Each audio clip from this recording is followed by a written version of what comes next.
Video ini merupakan salah satu tugas ujian akhir semester pada mata kuliah Manajemen Sumber Daya Manusia dengan dosen pengampu Bapak Ropik Ajhar.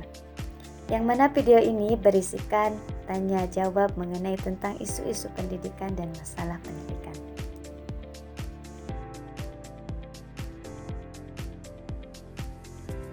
Ribuan guru honorer di Kabupaten Garut menggelar aksi unjuk rasa di depan gedung DPRD Garut pada Jumat 14 Juni 2024. Mereka meluapkan kekecewaan terhadap pemerintahan daerah yang dinilai telah berbohong dan mengkhianati para guru honorer terkait janji pemberian kuota 2.000 guru P3K. Namun pada kenyataannya hanya 300 kuota yang diberikan pada tahun 2024.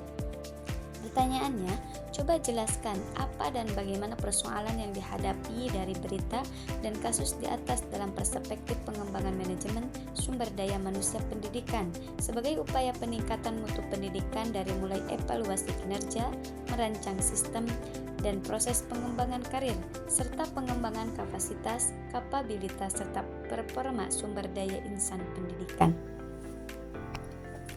Mengenai persoalan di atas, terkait aksi unjuk rasa ribuan guru honorer di Kabupaten Garut dapat dianalisis dari perspektif pengembangan manajemen sumber daya manusia pendidikan. Isu yang dihadapi ini sangat erat kaitannya dengan peningkatan mutu pendidikan, khususnya dalam hal evaluasi kinerja, pengembangan karir, kapasitas, dan performa tenaga pendidikan.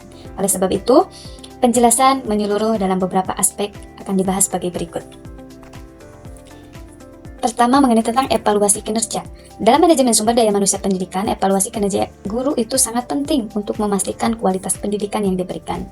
Nah, kasus di Garut mencerminkan bahwa evaluasi kinerja mungkin kurang terstruktur atau tidak adil, sehingga banyak guru honorer merasa diabaikan. Meskipun mereka mungkin telah bekerja keras, namun hal ini menyebabkan kekecewaan dan protes massal. Dari persoalan di atas, bisa diambil atau dilihat karena kurangnya sistem evaluasi yang transparan dan berbasis kinerja, sehingga menyebabkan alokasi kuota P3K yang tidak sesuai dengan harapan para guru. Ketidaksesuaian antara janji 2.000 kuota dan realitasnya hanya 300 kuota, menunjukkan ketidakadilan dan kekurangan perencanaan yang baik. Maka oleh sebab itu, ada solusi dari isu atau kejadian tersebut, yaitu membangun sistem evaluasi yang lebih jelas, berbasis presentasi dan terukur, dengan melibatkan partisipasi aktif guru dalam proses evaluasi untuk memastikan mereka diperlakukan secara adil. 2. Merancang sistem dan proses pengembangan karir.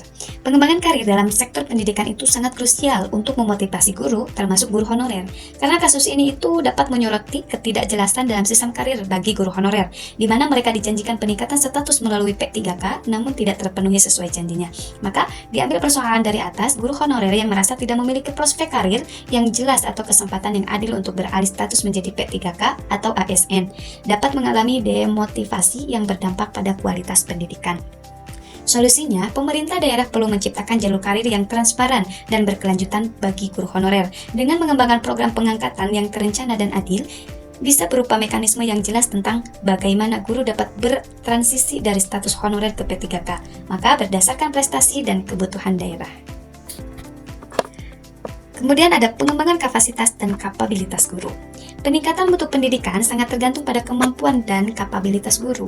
Tanpa pengembangan profesional yang memadai, para guru tidak dapat beradaptasi dengan perubahan kurikulum atau teknologi pendidikan baru.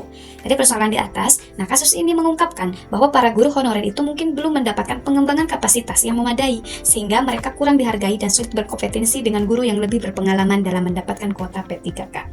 Solusinya, pengembangan program pelatihan yang berkelanjutan, peningkatan keterampilan mengajar, dan pengetahuan pedagogis harus dilakukan untuk meningkatkan kapabilitas para guru honorer. Hal ini juga akan memperkuat argumen mereka untuk mendapatkan kuota P3K atau promosi lainnya. Kemudian ada performa sumber daya insan pendidikan. Performa atau kinerja guru honorer sangat berkaitan dengan kesejahteraan dan peluang karir mereka. Ketika guru merasa dihargai, diberi kesempatan berkembang, dan memiliki masa depan yang jelas, maka mereka akan termotivasi untuk memberikan kinerja yang terbaik.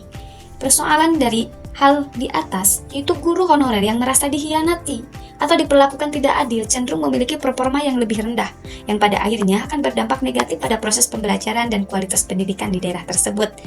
Solusinya yaitu memberikan insentif berdasarkan kinerja, meningkatkan kesejahteraan mereka, dan menciptakan lingkungan kerja yang mendukung dapat meningkatkan motivasi dan performa guru yang akan berdampak langsung pada peningkatan mutu pendidikan.